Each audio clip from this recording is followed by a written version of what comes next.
Hello everyone, welcome to our channel JR meaning.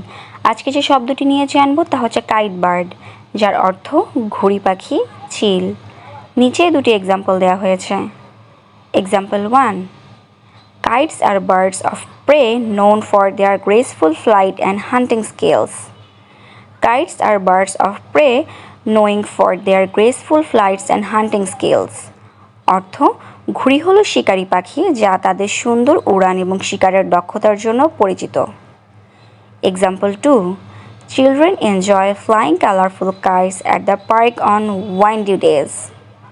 Children enjoy flying colorful kites at the park on windy days. অর্থ, বাচ্চারা বাতাসের দিনে পার্কে রঙিন ঘুড়ি ওড়াতে উপভোগ করে। ধন্যবাদ।